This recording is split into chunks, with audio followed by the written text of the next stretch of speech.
Ruth, and thanks to everyone for joining. As Ruth said, my name is Ashley. I'm one of the nurses with Employee Health at Sinai. And one of our jobs is to medically clear all the incoming student interns and student rotators at Sinai. I just wanted to take this time to point out a few tips for the medical clearance process. Ruth has pulled up the medical regulatory requirement form, which needs to be completed. I did want to point out that nothing needs to be attached to this form. You don't need to attach any lab reports or other supporting documents because we will not be reviewing it. Whomever is signing this form is attesting to all the points being addressed. So no need to spend time gathering any extra documents. We only will review this regulatory form.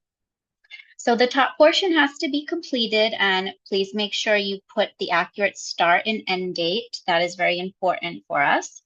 Number 6, the flu shot.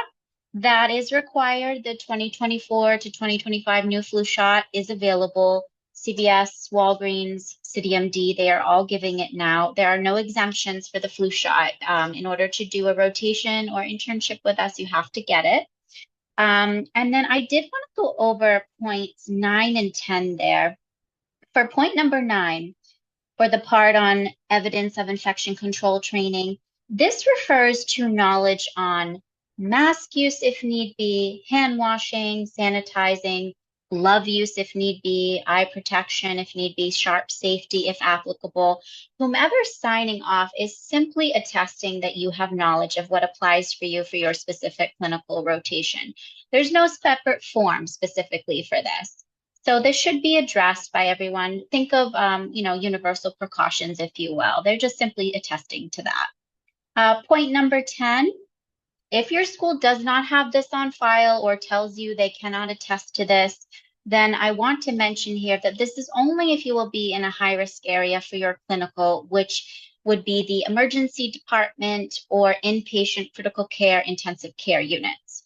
If so, just let us know. Ruth will give you our volunteer health form email address, and we can send you our OSHA respirator questionnaire. It's a self-attestation questionnaire. It's very quick. No doctor needs to sign it. And then we will sign off on that for you.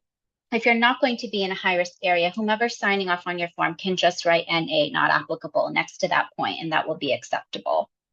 The last point regarding the drug toxicology there, point number 11, that's only if you're going to be rotating with us for greater than 30 days.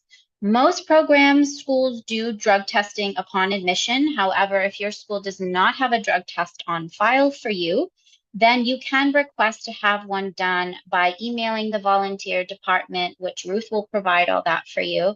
The fee is $32. Once we confirm payment, we send you the instructions on how to complete the drug test. We give you all the detailed information.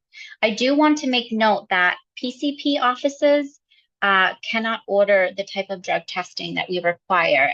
As you can read there in that point, we require chain of custody type of drug test, and only employers, institutions, universities, etc., who have a corporate type of account with a drug testing company can order this.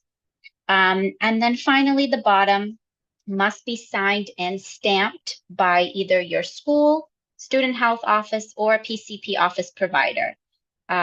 Many schools don't have a student health office. In that case, a PCP, PANP in your office there can sign off. If they do not have a stamp, then they can attach a letter instead of the stamp to this form. It would state, for example, something to the extent of, I attest all points on the Mount Sinai regulatory form are accurate for Adam Smith, and that would be acceptable. And then once you're ready, you would upload this form into your Visas account portal for review, and that would be all. And we would let you know if anything is insufficient or missing after we review your upload. I'm going to hand it back to Ruth now. Thanks all for joining.